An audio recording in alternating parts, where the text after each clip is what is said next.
At this point,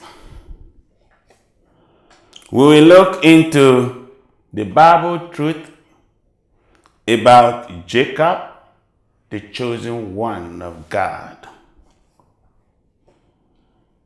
Our analysis here should not be considered as taking sides. We are just critics, and we want to know better so that we can put God in his real perspective rather than listening to man and his ideas, putting us in a different direction of life. So, we will look into the life of Jacob according to the Bible in his real perspective so that we can analyze issues to straighten up things for us to know that we are worshiping God and in his essence, the truthness of him is revealed. We will take it from Genesis 25:22. Rebekah was the wife of Isaac. Over a long period of time, they have the problem of childbirth. Isaac never had a child until he was about 60 years. And when the woman was pregnant, it is said, the babies jostled each other within her. And she said, why is this happening to me? So she went to inquire of the Lord. And it continues on Genesis 25:23, and I read, 2 nations are in your womb, and 2 peoples from within you will be separated. One people will be stronger than the other, and the older will serve the younger. That's what the Lord said to her. Is it her own God or the God of Abraham and the God of Isaac who told her this? Normally, if God tells somebody or tells a woman something, the woman has to go and discuss with the husband. But on the part of Rebekah, nothing was written that she ever told Isaac this news. She kept it to herself, and the children were born. The first one, the oldest, was Esau, and the younger was Jacob. So according to what God told her, the older will serve the younger. So when we look into the history of these two, there was a time, reading from Genesis 27:1-29, and we will tell the story. At the time, Esau was coming out, was very hungry, and came to see his younger brother preparing some stew.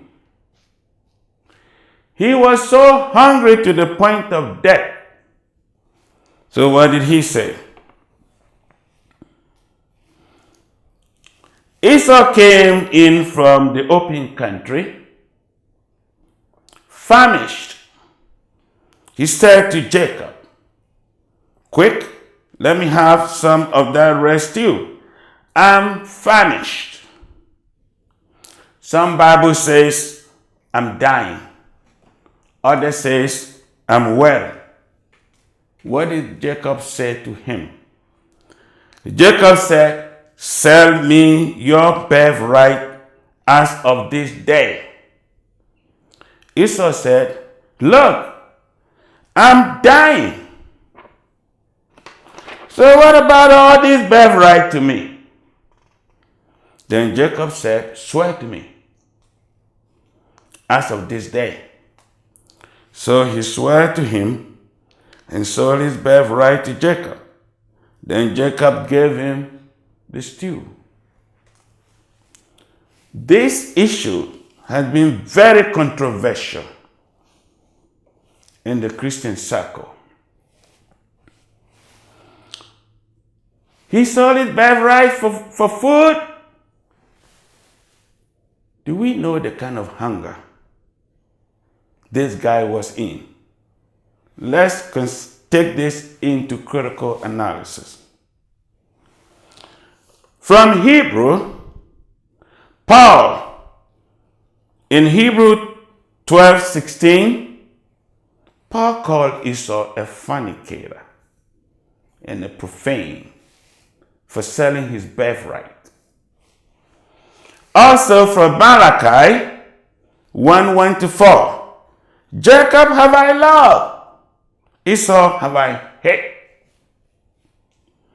Then Romans, Paul also repeated this same statement. Jacob I have loved, but Esau I have hated. And from that time on, every Christian, pastor, all of them, the prophets, they call themselves, they preach the same way. Jacob I have loved, Esau I have hated. We will subject all this into analysis.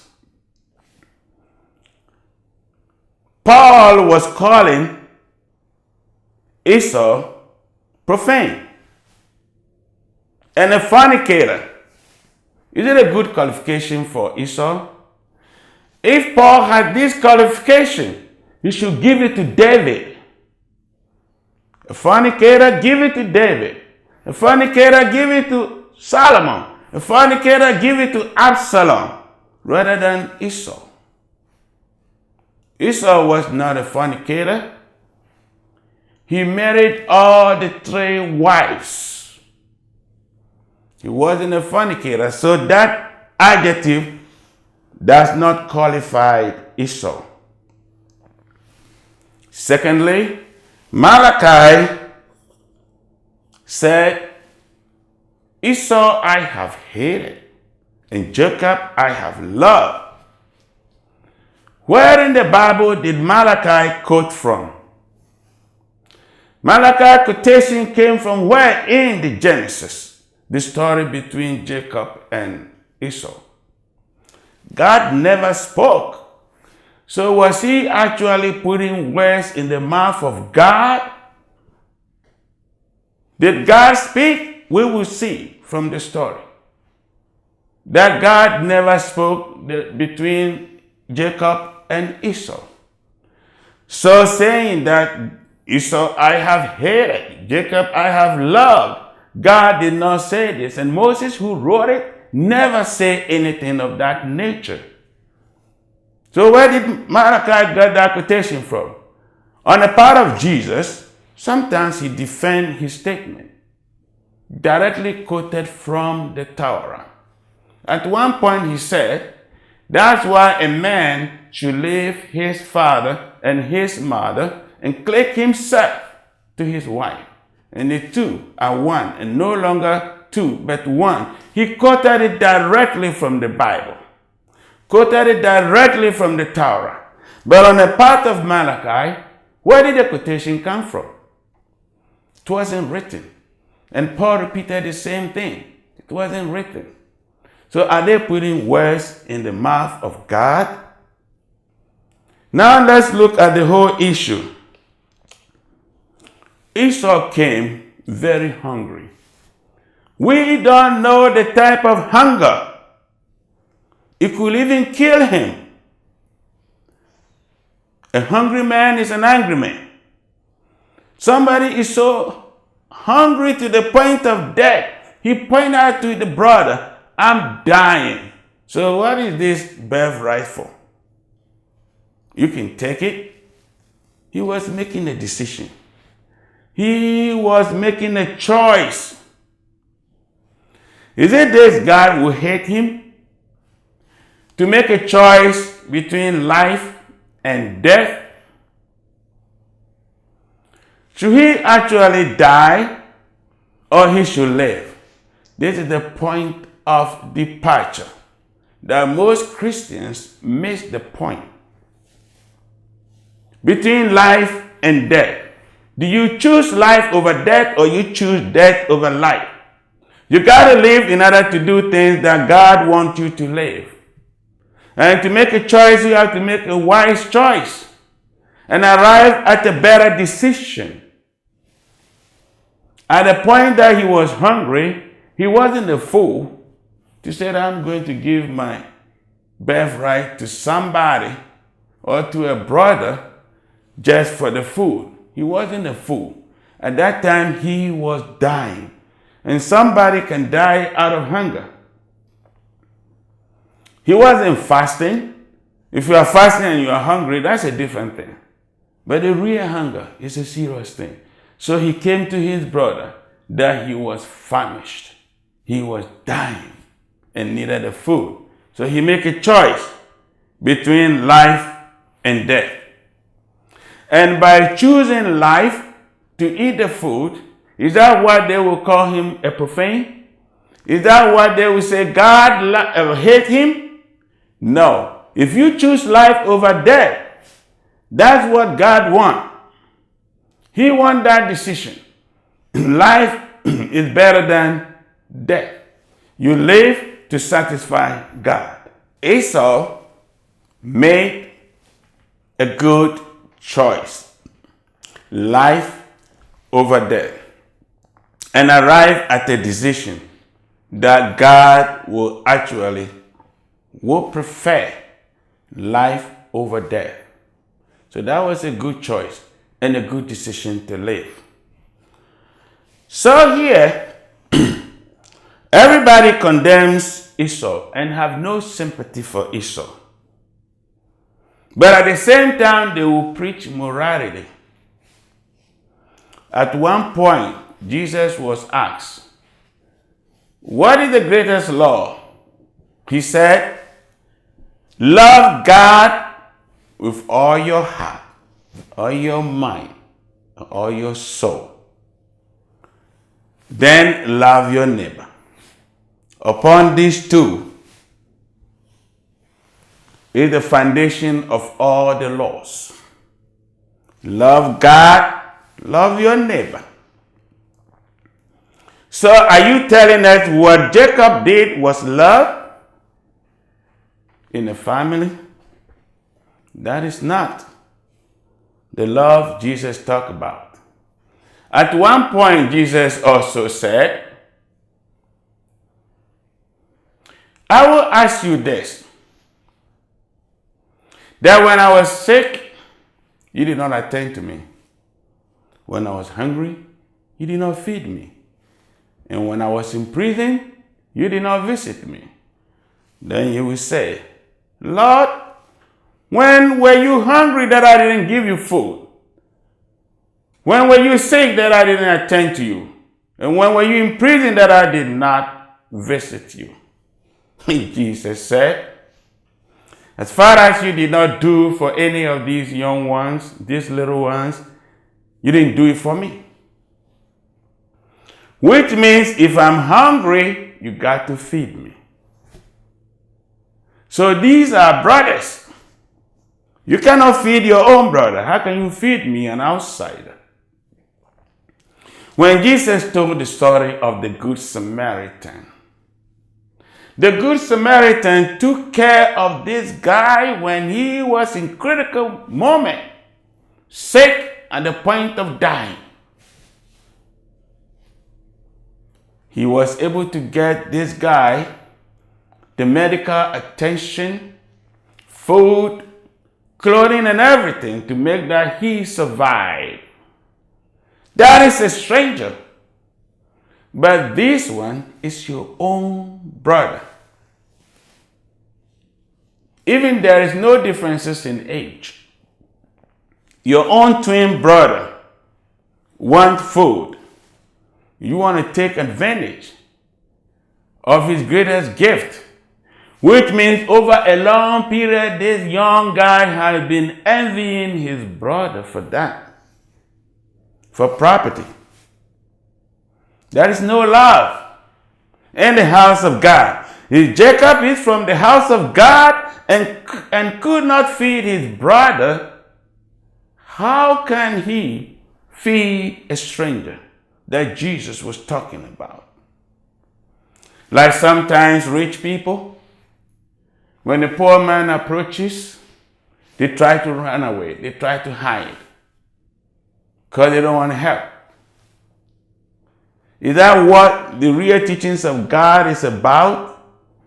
Take this as an example, that this is your own brother coming to you for food, and you did not give him the food, but you want his greatest gift. You want to take it away. He knew his brother's condition, that his brother will accept that condition because he was at the point of dying. So he took advantage of that. And pastors sit down, they will not analyze any situation. You go and condemn Esau by making that decision to live. He was a hard worker. He could work. And now even looking at what Jacob asked from Esau, giving him his birthright was not documented. There was no witness. And Jacob never told his father about this deal. Probably he might have discussed with the mom, who was very close to him, probably. But it was not told in the Bible that he discussed with the mom. But he might have done it. But there is no witness to this. Even Esau could take it as a joke because birthright is not given on that basis. It is something biologically to be determined.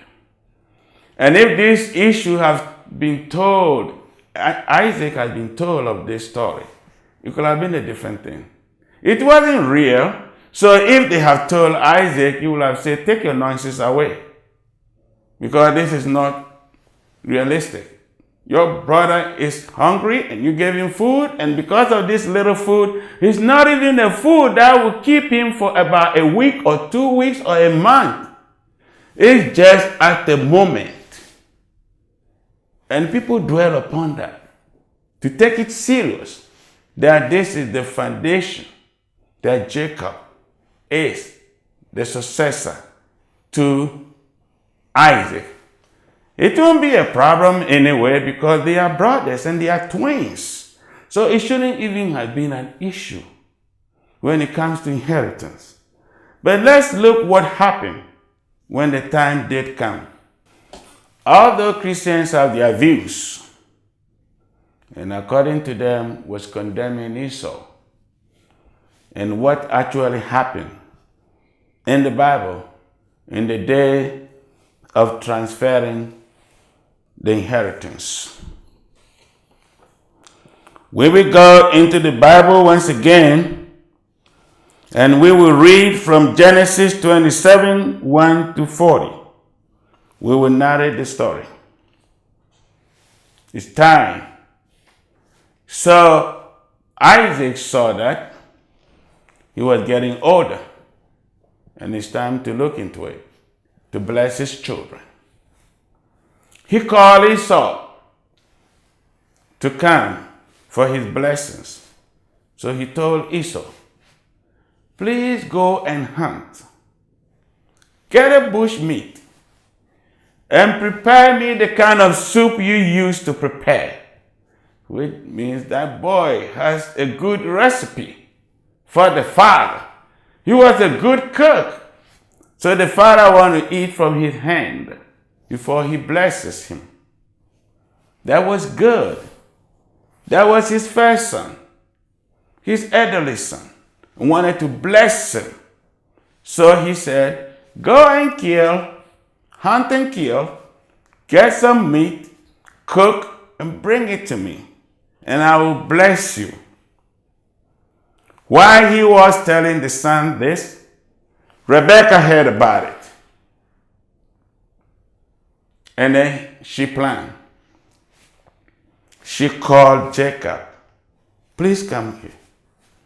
Your father is about to bless Esau, but I want you to go and get that blessing.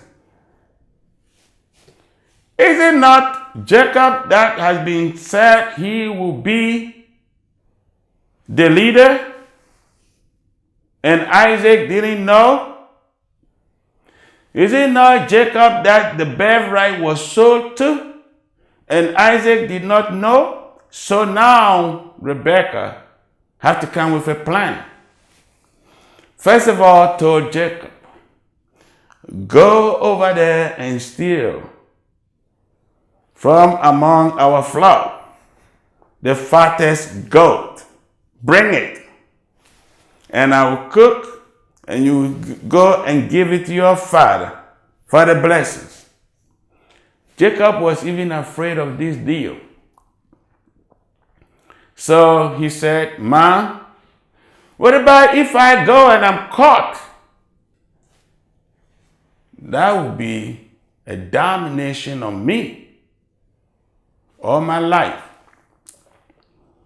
The mother said, let it be on me. Let the curse be on me if it happens. So Jacob went and stole this goat, killed it, and gave it to the mom. The mom has studied Esau and have stolen from Esau his recipe and knew how to cook Esau's food for her husband. So she did prepare. But before she was sending Jacob to the father, he took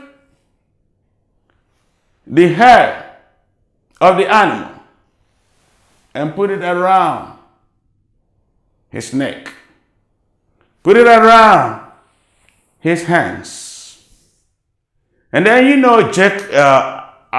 Esau was a hard worker. He had beautiful clothing that smells good.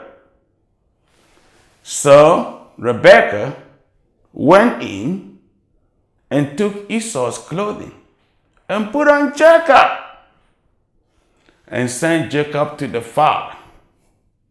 So Jacob went and was presenting the food to the father. Even though the father was blind, but he had some senses. He could smell, he could feel. So he heard the voice of Jacob. And he said, this is the voice of Jacob. Jacob first lied. No, I am Esau. That's lie number one. Then the father said, why so soon? Have you been able to get this animal to kill and prepare the food to bring to me? Lie number two, he said, your God gave me that favor. Is it not the Bible that said, thou shalt not take the name of God in vain? And he was saying, your God, which means Abraham's God. But in reality, they stole the goat.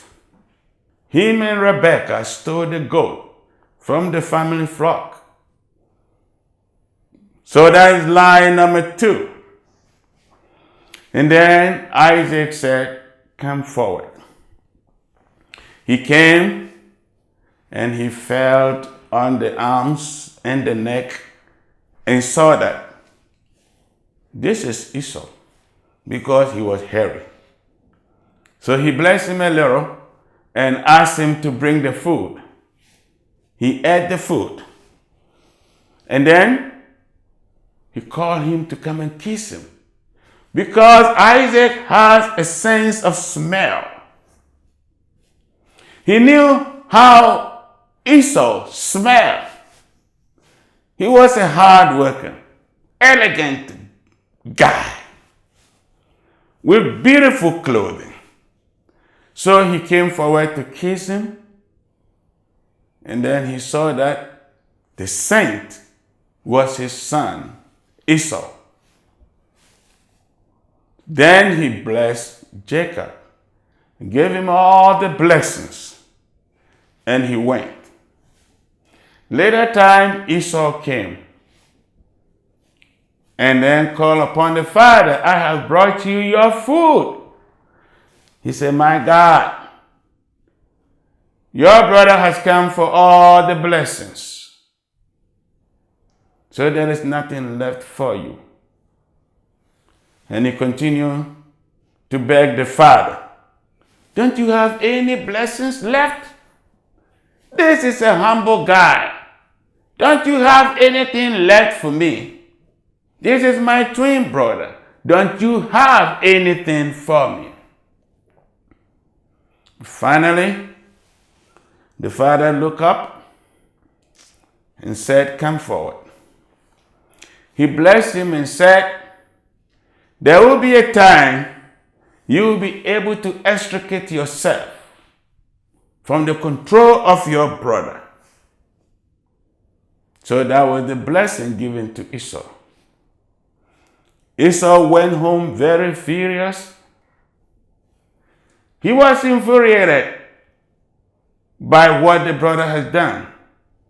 Even though he had said, take my birthright, it didn't transfer into property acquisition. Isaac was not told. So why should he come and take the blessings?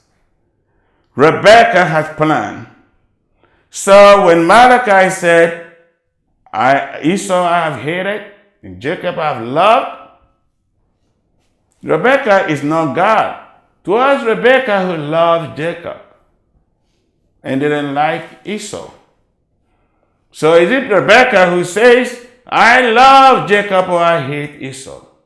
And you saying God. God did not speak. All this time God has not spoken. Throughout the birthright transition, and this point, God has not spoken to anybody. It was a drama of Rebekah and Jacob. So at this point, Esau went and planned to kill the brother. This can happen to anybody. Cain killed Abel. So Esau planned to kill the brother. And somebody heard about it and told Rebekah. So Rebekah called Jacob to come and said, your brother is furious. I want to send you to my brother, Laban.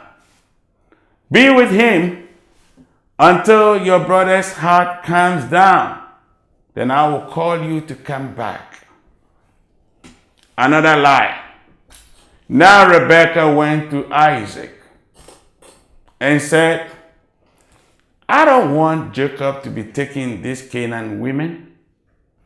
I want him to marry from our own family. So I want him to go to Laban so that he can get a wife from there. Isaac saw that was a good idea. But originally that was not the idea. If Isaac has known this, he could have settled the issue. But then Rebekah, lied to the husband, lied to him, and Isaac accepted. But guess what? When Jacob went, was it a punishment or not? Rebekah never saw Jacob in her life again. By the time Jacob came back, she was dead and buried. Never saw Jacob again. So Jacob went to the uncle and worked with the uncle with a promise. For 7 years, the uncle would give him a wife. And there were 2 daughters, Leah and Rachel. And it is said that Jacob had loved Rachel.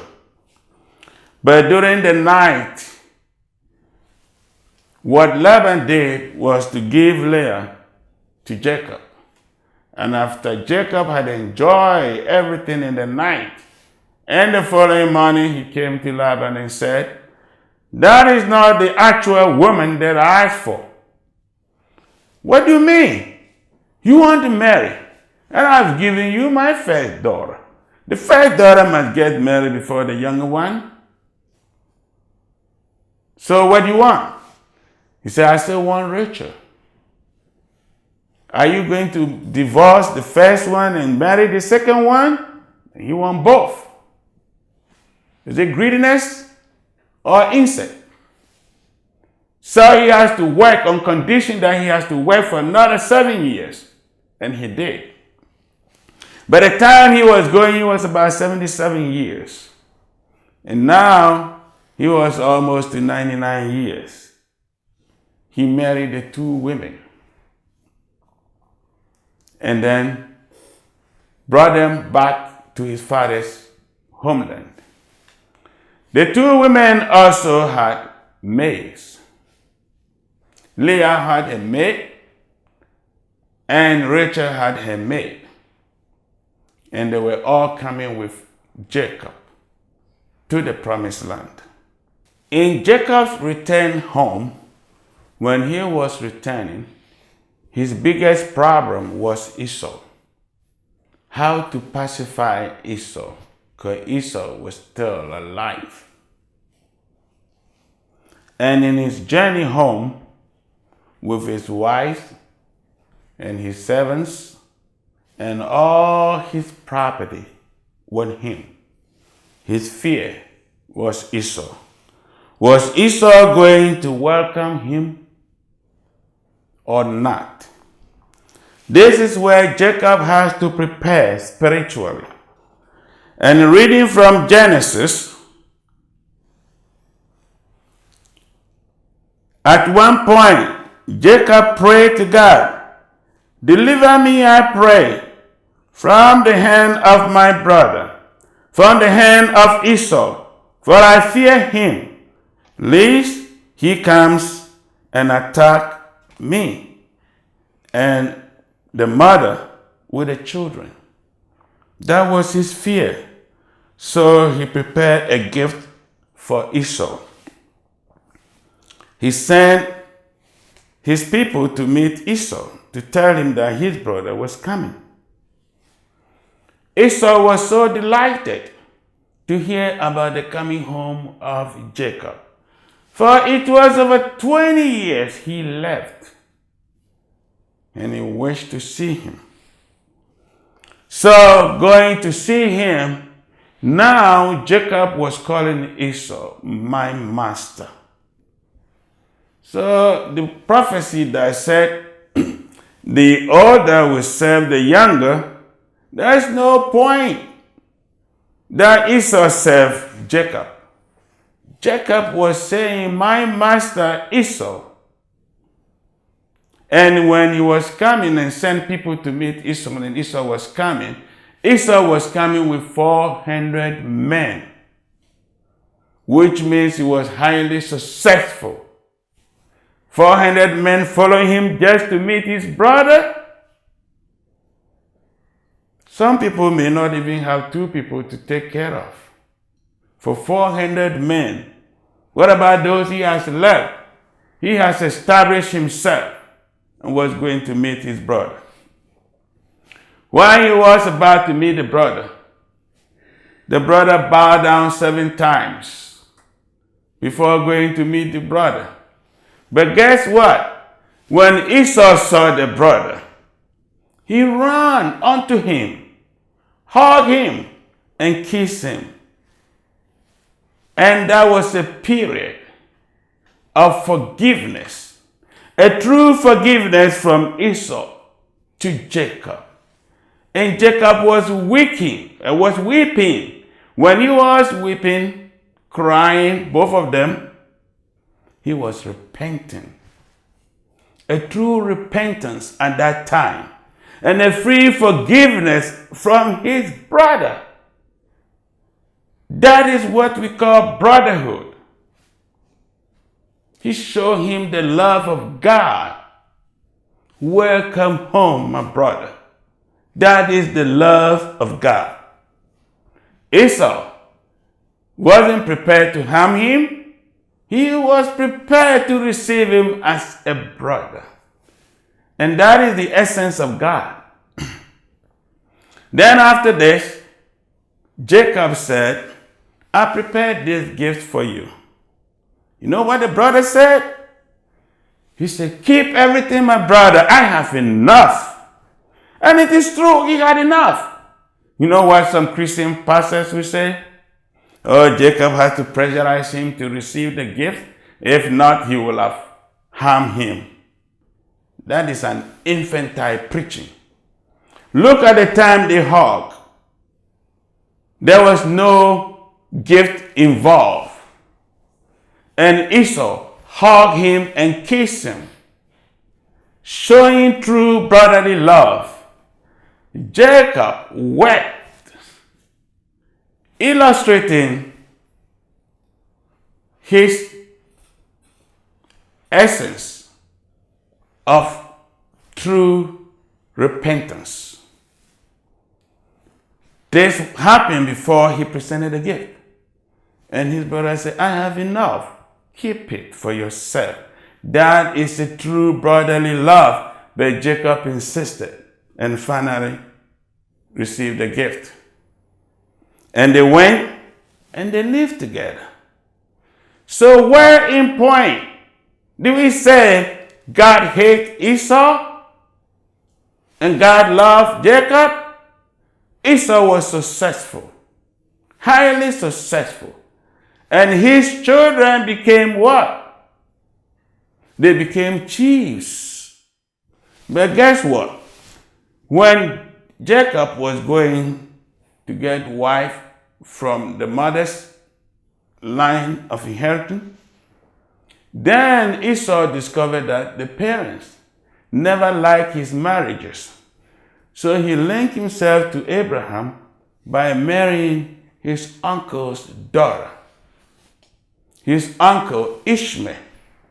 They were living in peace.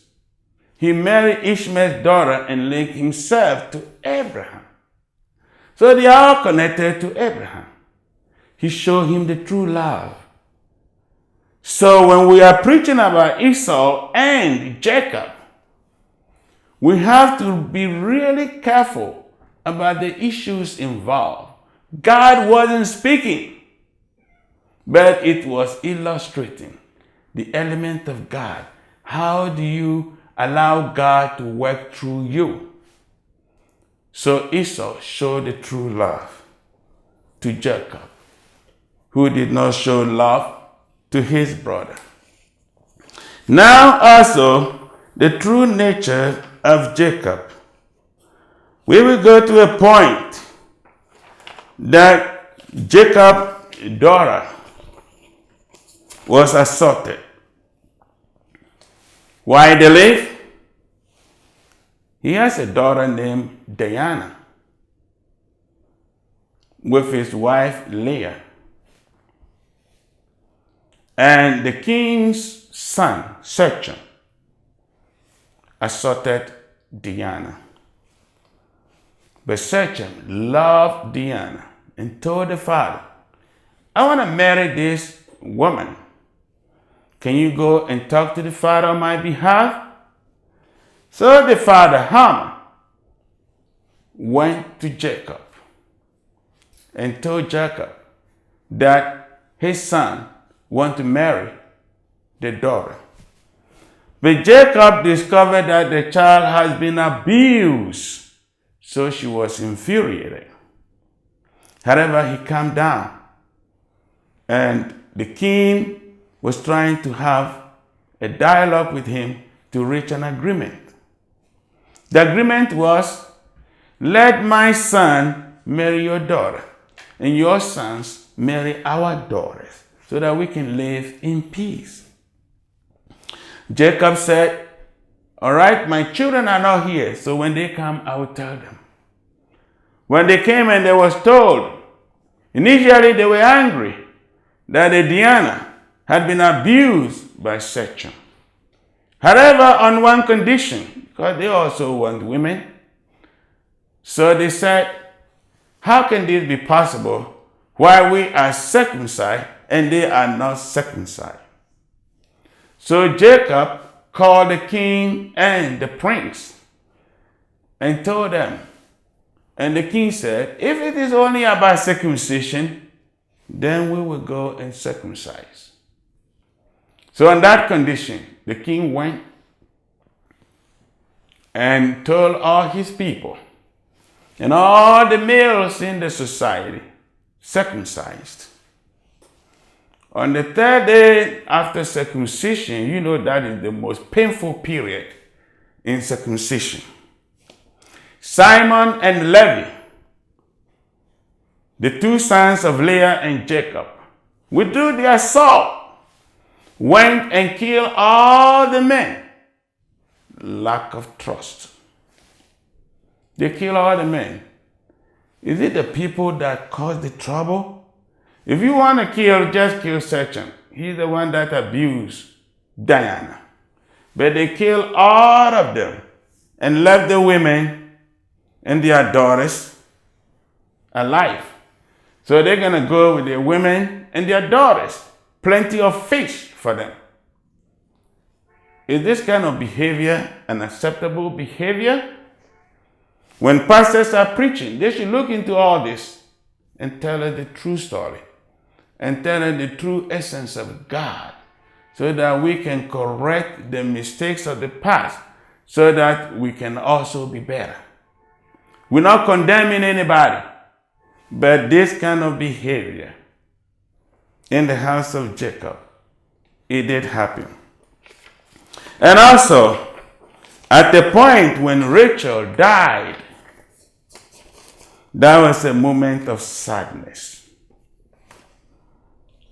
And then her maid, Bilhah, what happened? Reuben, the first son of Jacob, went and had sex with Jacob's third wife. And that was something not acceptable in the eyes of God. So this is the real essence of the Jacob in the Bible.